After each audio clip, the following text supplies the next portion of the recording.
Voltiamo pagina e apriamo un quadro particolarmente importante, la carenza di personale. In Italia mancano circa 65.000 infermieri per garantire i livelli essenziali di assistenza. Per raggiungere gli standard europei il deficit salirebbe a 175.000. In Italia pensate che il rapporto infermieri-abitanti è di 5,8 infermieri per 1.000 abitanti, è uno dei più bassi d'Europa, dove la media è molto più alta, 8,4. A questi dati si aggiunga un'altra criticità che il nostro ospite credo ci dovrà confermare, che è il numero delle cancellazioni dall'albo professionale che è in costante aumento. Solo l'anno scorso intorno alle 10.000 unità che sono cancellate a livello nazionale. La situazione relativa agli OSS, gli operatori sociosanitari, non è assolutamente migliore, anzi il reclutamento tra i giovani è sempre più complesso. Come fare per venire a capo di questo deficit? I ragazzi non sono attratti da un lavoro che non ha uno stipendio esaltante, che fa lavorare a turni, 7 giorni su 7. Quella dell'immigrazione controllata è l'unica strada, ce ne sono altre.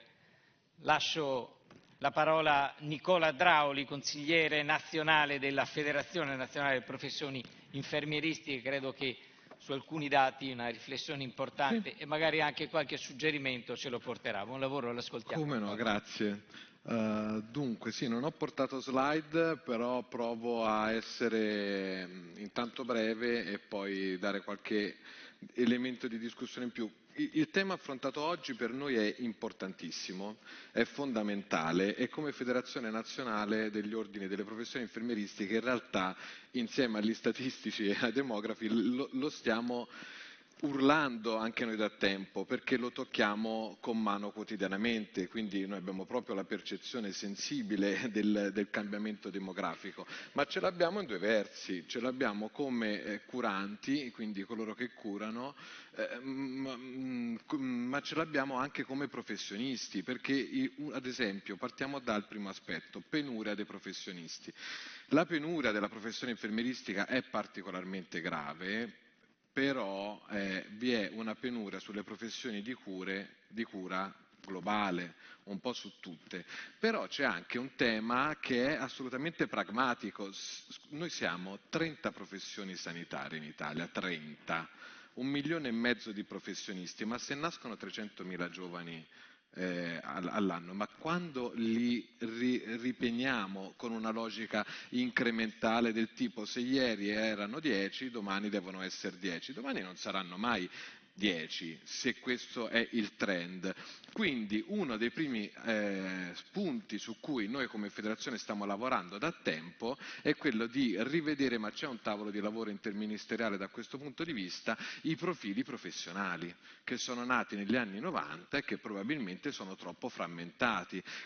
Noi oggi invece viviamo ancora in un paese dove le professioni alzano recinti, barricate, orticelli e dove non si passa una competenza se prima non si litiga per almeno 10 anni. Se qualcuno di voi ha seguito un po' i dibattiti sulla sanità, quello del 118 è un dibattito esemplare. Noi siamo passati da una narrazione popolare dove sembrava che servisse un medico davanti a ogni pianerottolo di casa, ma questo non è più sostenibile. Quindi primo punto, prima soluzione, shift delle competenze. Questo vale non solo tra professioni medico-infermieriste, sono quelle su cui magari si sente parlare di più, ma anche con gli operatori sociosanitari, ma anche con gli assistenti infermieri, che è una nuova, un'evoluzione delle formazioni degli operatori sociosanitari su cui noi come federazione stiamo collaborando, perché crediamo che il passaggio debba avvenire sia verso l'alto sia verso il basso, quindi da una parte vogliamo delle competenze specialistiche in più, da quell'altra siamo pronti anche però a accedere, quindi ci deve essere una fluidità in questo senso, altrimenti la rigidità delle competenze dei professionisti in un paese che ha sempre meno giovani è una follia, ci vuole un sistema dinamico e su questo il nostro lavoro proviamo a farlo. L'altro è quello della nostra orografia. Allora, noi abbiamo chiesto con insistenza da tempo il modello dell'infermieristica di famiglia e comunità, l'infermiere di famiglia e comunità che qualcuno di voi avrà sentito. Ne abbiamo parlato per la prima volta dopo anni in cui cercavamo di farlo emergere come modello, il Patto per la Salute 2018-2019, poi la pandemia ha accelerato il tutto ed è diventata una norma istitutiva di legge, quindi una figura che funziona a macchia di leopardo, non è uguale dappertutto. Perché lo chiedevamo? Perché eravamo consapevoli, non solo noi ovviamente, che il futuro era lavorare a casa delle persone, sul territorio, in mezzo alle comunità, non all'interno dell'ospedale, proprio in virtù di quello che abbiamo detto fino adesso.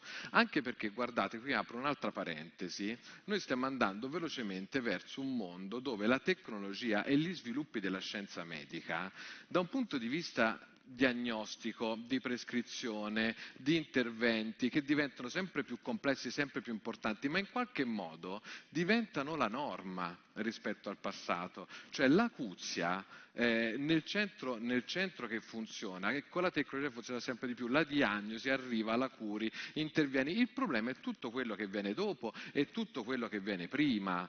Quindi noi andremo in un mondo in cui l'acuzia l'abbiamo sempre più messa al sicuro, è sempre più al sicuro. È il prima e il dopo che non è più al sicuro e su cui dobbiamo lavorare. E qui ne aprirò un po' di parentesi nei pochi minuti che parlo, c'è anche un problema culturale, perché noi siamo immersi comunque in un dibattito culturale e politico, e qui ci torno, perché io una stoccata alla politica, soprattutto dei piccoli comuni, la debbo fare, e il modello è quello ospedale centrico, l'ospedale, centri di eccellenza, uno a fianco all'altro, uno a fianco all'altro. Allora, l'altro problema che volevo dire è l'orografia. Noi viviamo in una nazione di piccoli comuni, sotto i 5.000 abitanti. Noi siamo convinti che ci voglia una prossimità. L'infermiere di famiglia e comunità è un professionista che deve essere prossimo, sia da un punto di vista di relazione, di conoscenza. A me piace sempre dire che se vogliamo cambiare la salute delle persone, l'anamnesi clinica va affiancata sempre a un'anamnesi di natura biografica, e questa cosa la fai nei territori, se conosci le persone. Se il professionista si mantiene nei territori, se ha il tempo di conoscere gli assistiti, la famiglia e il contesto dove vivono, altrimenti gli interventi non riesce a farli. Ma il problema è come li chiami questi professionisti in questi piccoli territori. Perché un giovane dovrebbe andare a lavorare in un piccolo comune distante da tutti e da tutti, senza aspetti sociali? Allora, questo è un problema di tutti, non può essere un problema delle regioni e delle ASL, è un problema della politica, dei cittadini, di tutti quanti. Noi dobbiamo creare dei sistemi di welfare e di attrattività, non delegando solo ai contratti collettivi nazionali nel pubblico, ma a un sistema che faccia in modo che quel professionista abbia un interesse a lavorare in quel piccolo comune, in quella piccola zona, e questo è un interesse che devono metterci, su cui ci vuole l'impegno di tutti quanti. Ma allo stesso tempo è irrealistico immaginare che in piccoli comuni ci siano strutture che curino le acuzie. Pare però che ancora oggi tutti vogliono la struttura che curi l'acuzia.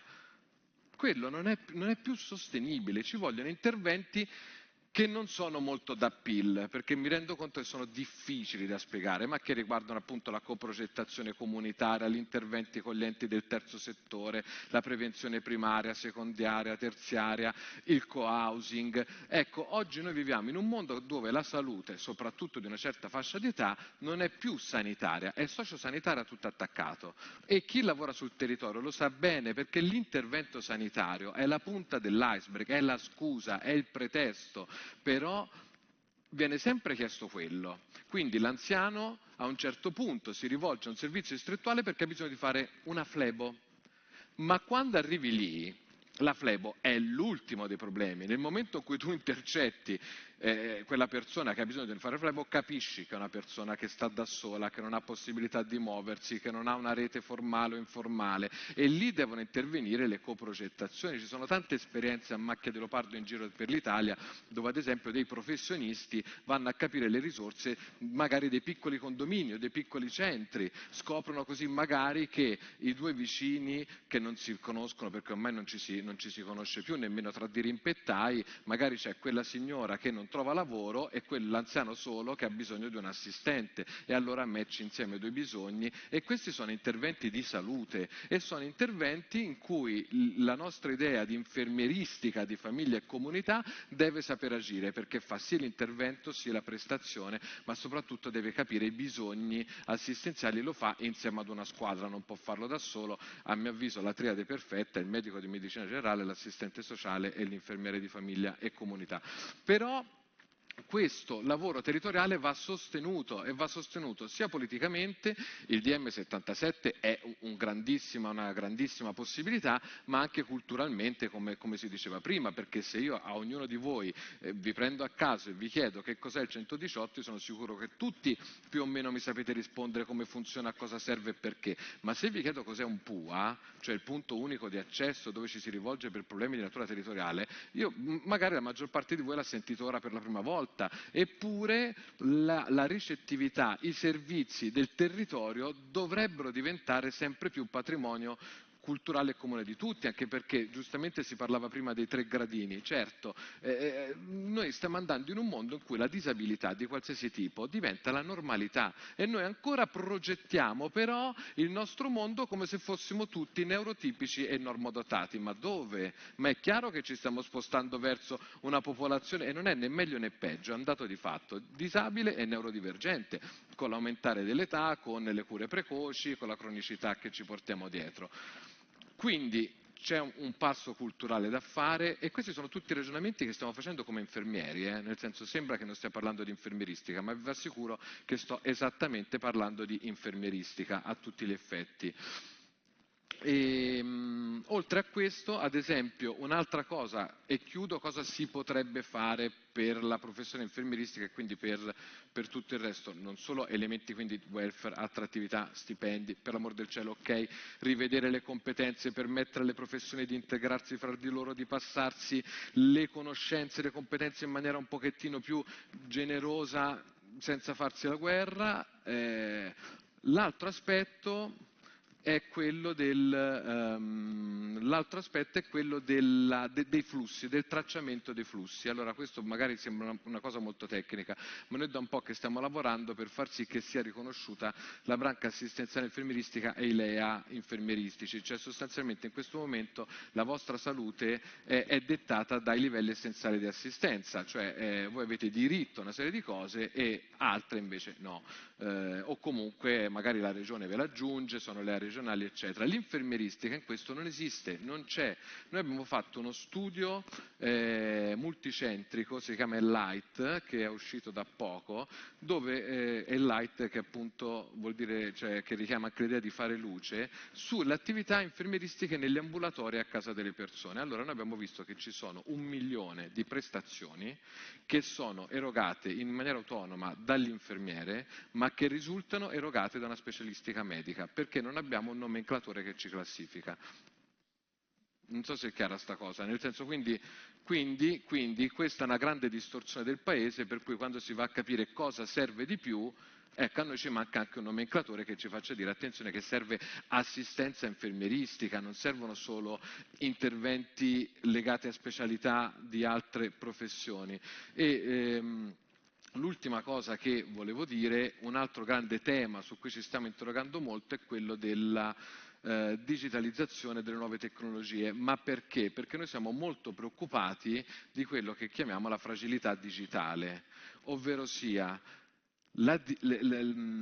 I grandi interventi tecnologici certo che aiutano la popolazione, il problema, il punto è anche quello un bisogno di salute, che se l'anziano che ha un'incapacità digitale, come ce ne sono tanti, ce ne sono anche fra i giovani, anzi in realtà l'Italia ha proprio una percentuale preoccupante di analfabetismo digitale, anche tra i giovani e gli anziani, quindi non è una questione di età, però la realtà è che se in un piccolo comune tu mi digitalizzi tutto, ma in quel comune non arriva la fibra, non arriva la DSL e c'è l'anziano che non sa usare il PC, ecco che la tecnologia lo ha emarginato ancora di più.